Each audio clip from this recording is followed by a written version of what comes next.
Hey, what's going on, everybody? Sorry it took me a little bit to post the second video, but I have been traveling all over the map. I've been in Nashville, I've been in Las Vegas. All good stuff, though, so no complaints, but definitely very busy. So I'm just now getting around to doing video number 2, and want to give you guys an update on what happened with the driving for dollars out of the first video. Talk to you a little bit about a meeting I'm about to have with another wholesaler here in town. So, gonna get to know her and network with her and find out what she's doing and what's working. And then lastly, just give you some feedback on the meetup that I went to this past Wednesday. They have it about 2 or 3 times a month, and it's a great resource. It's actually put on by a local investor here, just giving some insight and information about the wholesaling business. So, want to share some information with that. So, let's get to it. Hey, good morning. Yesterday's meeting went a lot longer than I thought it was going to, and things got a little hectic after. So I actually did not get a chance to finish this video. So I want to take a little bit of time this morning, go through and tell you how we did with the driving for dollars, and then give you some insight on the meeting and the meetup. So a couple weeks ago, actually more than that, 3 or 4 weeks ago now, back at the beginning of April, I did some driving around local neighborhoods and found a bunch of properties. Sent postcards to them using the Deal Machine app. And so those are on their way. They should have received their first one already, and then their second one. I did have two of the individuals tell me that they were not interested in selling, but I'll continue sending the postcards to them. The third one I'm still working on. I call and I leave voicemails, but I haven't received a call back. So we'll keep going with those. Today we have some events going on, so I'll be around the valley a little bit, so I'll take some time while I'm out and about to see what properties might be out there in some different areas like Tempe and Chandler. So we'll see how that goes. But yesterday's meeting went really well. It was supposed to be kind of a short meeting, maybe 45 minutes to an hour. Just grab lunch and a drink, kind of talk a little bit about where they were in their wholesaling business, and share some information back and forth. And what felt like 15 minutes, half hour or so, was actually 2.5 hours. So I did not realize that the time had gone by that quickly, but it was honestly a great conversation.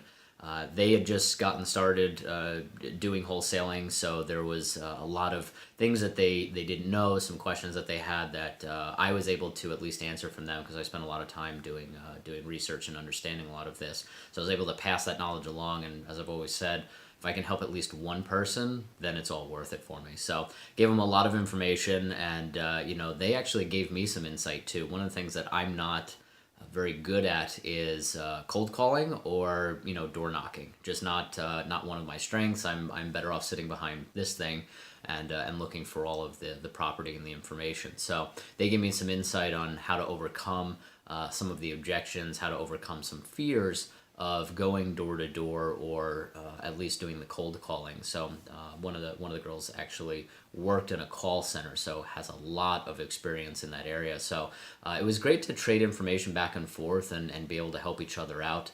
And I left the door open. I told them if they had any questions to reach out to me.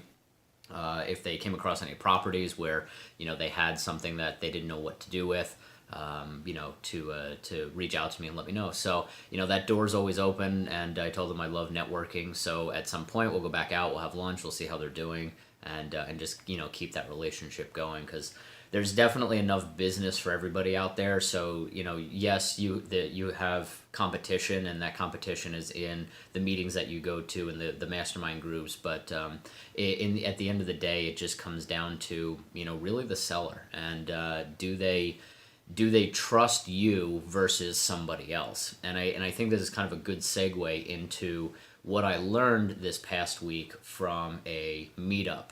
So it's about 3 times a month. One of the local investors here holds a wholesaling meetup, and each meeting is a different topic. So this past week was basically how to negotiate with the sellers.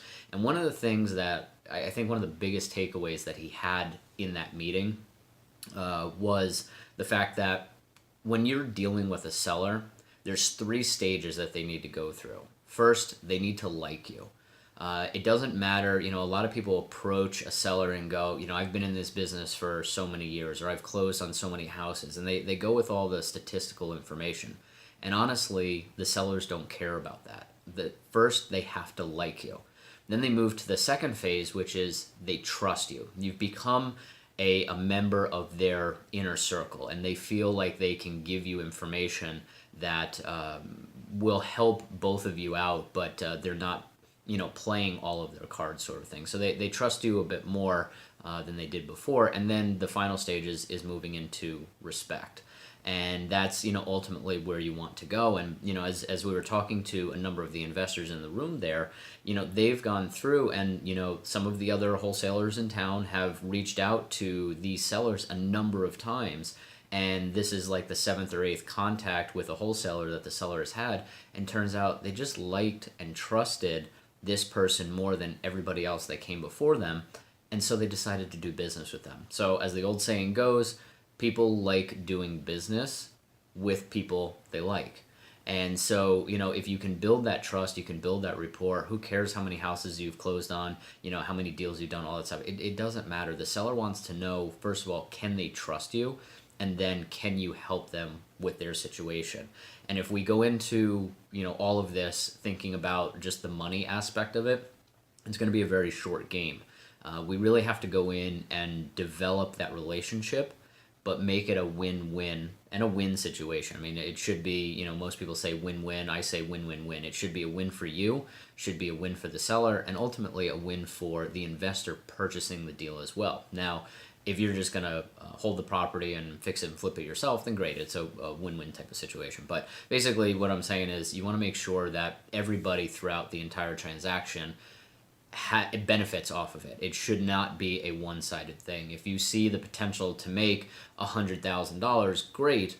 But if the flipper who's taking most of the risk is only going to make $30,000, that's kind of an upside down sort of equation there. So you want to keep everybody in mind. You want to be able to help the seller get what they need, and you want to be able to help your investor get the profit that they're looking for as well. So I guess my piece of advice is don't get greedy.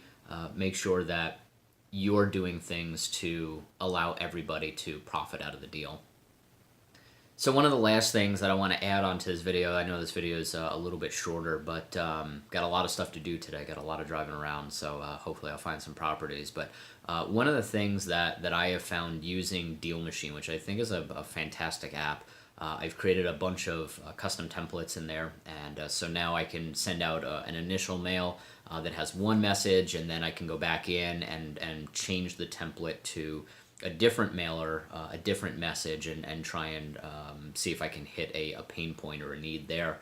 But one of the great things that I find in the app is that I've actually started employing bird dogs.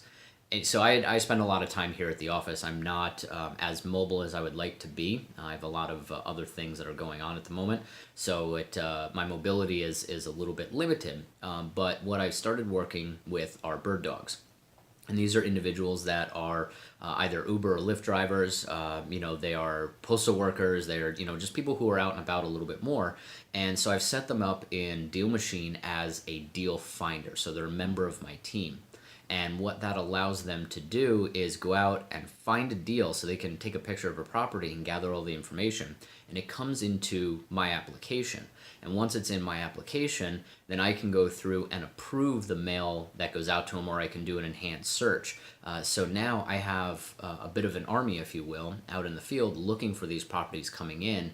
And then as they come in, I can set the mailer up, and then I can actually do research on the property itself. So it allows me to really have a lot more visibility out there when I can't necessarily do it myself. So for you guys looking to do the same sort of thing, I think, a lot of the individuals that are doing this for me now are actually friends, but you could put an ad on Craigslist, or you can post in a local Facebook group, or just talk to, if you take Lyft or Uber, talk to the driver and, just create that conversation and then let them know the opportunity that you have. And, what I do is I pay $1,000 per house that I actually purchase. So if they go out, they find me a deal, it tags them as the deal finder in the information that I can download from the application. and then I can go through and track back to, you know, who was it that found that deal and actually pay them out. So all they're doing is literally pulling up in front of a property, taking a quick picture, verifying the address and saving, and they're moving on. So about 10 seconds worth of work. I'm doing most of the work on the back end, but it allows me to get a much larger footprint in trying to find deals. So just a little piece of information. Hopefully it helps you guys out in your endeavors. So I think this is kind of a wrap on video number 2. I got a lot of stuff to do today, so I will follow up and let you guys know how my house hunting goes and some of the other things. But like I said, if you guys want to see something specific, if you have questions, you know, like, post, you know, comments in the videos, and let me know what videos I can put together for you guys to help you. Especially along this journey, I'm learning as I go, so I'm more than happy to share that information. So until the next video, see you later.